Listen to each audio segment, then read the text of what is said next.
মুফতি সাহেব হুজুরকে যখন বসিরহাটের ময়দান থেকে কেবলমাত্র বসিরহাট হুজুর তার বিরুদ্ধে কথা বলা হয়েছিল, তাই তেনাকে এখান থেকে বার করে দেওয়া হয়। তিনি সহ্য করতে পারেননি। কিন্তু মুফতি সাহেব হুজুর নীতি ছিল যে আমি আমার নীতির উপর স্থির থাকব। সেদিকে লক্ষ্য রেখে কেউ সাথে ছিল না, তারপরেও তিনি জানেন আমার সাথে কেউ না থাকলে হক তো আমার সাথে আছে।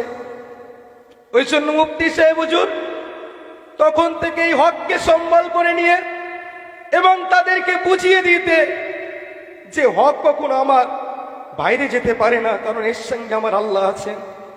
সেই দিকে লক্ষ্য করে মুফতি সাহেব হুজুর কঠিন পরিশ্রম করে এই জামিয়াকে তৈরি করেছেন। আজকে সেই জামিয়ার অসংখ্য ছাত্র আপনারা দেখতে পাচ্ছেন চারিদিকে ছড়িয়ে আছে। মুফতি সাহেব হুজুর আমাদেরকে বারবার একটা কথা বলতেন, দেখো আমার কোনো কিছু মন এতটা খারাপ লাগে না যতটা এই কথাটা খারাপ লাগে যে দাদা হুজুরের মতাদর্শকে বাঁচানোর জন্য, বসিরহাট হুজুরের মতাদর্শকে বাঁচানোর জন্য আমি সর্বদাই মেহনত করে যাই, পরিশ্রম করে যাই, তারপরেও আমাকে বলা হয় আমি নাকি দাদা হুজুর বিরোধী। তারপরেও নাকি আমি বলা হয় যে আমি নাকি বসিরহাট হুজুরের বিরোধী। মুফতি সাহেব যখন এটি বলতেন, সত্যি বলছি মনের অন্তর থেকে একটাই কথা বার হয়ে আসতো, যে মানুষটি এতটা পর্যন্ত পরিশ্রম করতেন কেবলমাত্র দাদা হুজুর বসিরহাট হুজুরের মতাদর্শকে বাঁচিয়ে রাখার জন্য, সেই মুফতি সাহেব হুজুরকে একটা কথা বলে হতো যে আপনি হলেন দাদা হুজুর বসিরহাট হুজুরের বিরোধী।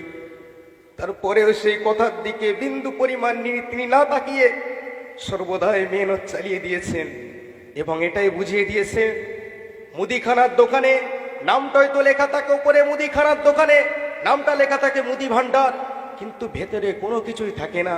কিন্তু বড় হুজুর আমাদের মুফতি সাহেব হুজুর এটি বুঝিয়ে দিতে চেয়েছেন যে জামিয়া রহমানিয়ার ছাত্ররা, অল ইন্ডিয়া সুন্নাতুল জামাতের ছাত্ররা, তাদের হয়তো কোনো ইসলাম থাকবে না, কিন্তু তাদের আখলাক আদর্শ, তাদের কথাবার্তারাই পরিচয় দিয়ে দেবে এরা হলো প্রকৃত বসিরহাট হুজুর এবং দাদা হুজুরের মতাদর্শকে সাব্যস্ত করতে সর্বদাই প্রস্তুত।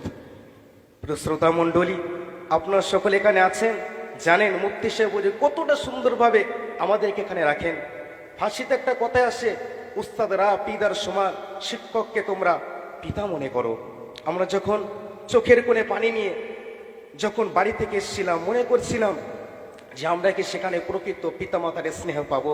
সত্যি বলছি, যখন জামিয়া রহমানিয়াতে এসেছি, মুফতি এসে বলে এখনো পর্যন্ত এখানে কোনো ছাত্র বলতে পারবে না আমাদের বিন্দু পরিমাণ কোনো দিক দিয়ে পিতামাতার ভালোবাসা থেকে আমাদেরকে মাহরুম করে রেখেছে।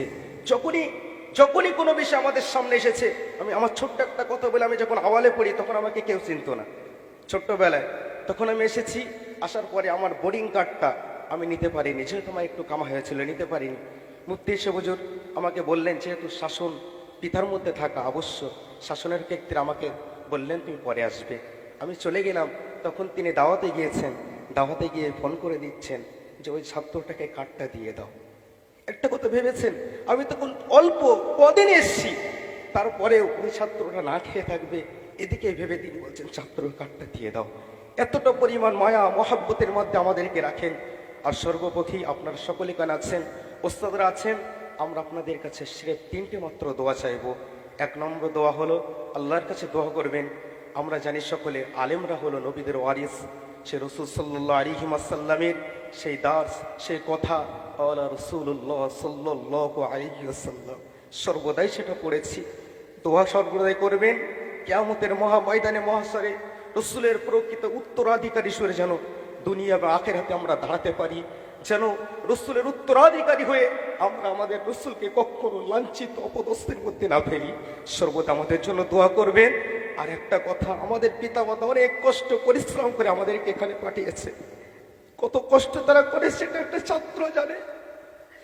ছোট্ট কথা বলি, আমরা যখন এখানে মাংস দিয়ে ভাত খাই, আমাদের সেই পিতামাতাগুলো যখন বাড়িতে থাকে, হয়তো তাদের সামনে ডাল আছে কিংবা অন্য কোনো তরকারি আছে, সেদিকে না থাকি আমার সন্তানটা একটু কষ্ট পাবে, তাহলে একটা ছোট্ট টোকা দিয়ে বলে সন্তান আমি গোস্ত দিয়ে ভাত খাচ্ছি। আমাদের সে পিতামাতা হয়তো অনেকে তাদেরকে বলেছিল তোমার ছেলেকে এমএলএ করো, এমপি করো, মিনিস্টার করো, ইঞ্জিনিয়ার করো, ডক্টর করো, কিন্তু তারা বলেছিল না, আমার সন্তানকে আলেম করব, যেন আমরা দুনিয়া আখিরাতে সেই পিতা মাতার মর্যাদাকে উঁচু করে বুঝিয়ে দিতে পারি, আব্বু আম্মু তোমরা আমার ব্যাপারে কোনো ভুল সিদ্ধান্ত নাওনি। আল্লাহ যেন সেই তৌফিক দেন। শেষ একটাই কথাই বলবো, যে মুফতি সাহেব হোসেন আমাদের নিয়ে এত পরিশ্রম করছেন, একদিন যেন মুফতি সাহেব হুজুর নিজের মুখ দিয়ে বলতে পারেন যে তোমাদের বিরোধী, তোমাদের কটূক্তি, তোমাদের গালি গালাজ আমি মুফতি সাহেব আমার জন্য, আমার ছাত্রর জন্য, আমার সংগঠনের জন্য রহমতের কারণ হয়ে দাঁড়িয়েছে। তাই তো অসংখ্য মানুষ আজকে চেয়ার মধ্যে দাঁড়িয়ে আছে। মুফতি সাহেব হুজুর জন্য নিজের বুকে হাত দিয়ে বলতে পারে, এমন ছাত্র যেন আল্লাহ আমাদেরকে সকলকে বানিয়ে দেন। আর আপনার অনেক মেহনতের মধ্য দিয়ে আমাদেরকে এই পড়াশোনা করার খরচা দেন। অনেকের সন্তান এখানে পড়ে না, তারপরেও না, আমার সন্তান না পড়লেও একটা ছেলে তো আলেম হবে, সেও তো আমার সন্তান, এই ভেবে কত পরিশ্রমের টাকাগুলো আমাদেরকে দিচ্ছেন। দোয়া করি আল্লাহ তাবারাক তাআলার কাছে সর্বদাই যারা আমাদেরকে টাকা দিয়ে, শ্রম দিয়ে, অর্থ দিয়ে, বুদ্ধি দিয়ে সাহায্য করে এই জায়গায় দাঁড় করিয়েছেন, যেন আল্লাহ তাবারাক তাআলা আমরা তাদের খেদমত করে পরিপূর্ণ খেদমত দিয়ে যেন আমরা ইন্তজাম দিতে পারি। আর কিয়ামতের মহাময়দানে মাশরে এই ইলমের জন্য যারা সমগ্র দিক দিয়ে সাহায্য দিয়েছেন, একই কাতারে দাঁড়িয়ে যেন জান্নাত আমরা আল্লাহ আমাদেরকে নসিব করেন। আমিন। আমি সংক্ষিপ্ত বক্তৃতা শেষ করছি।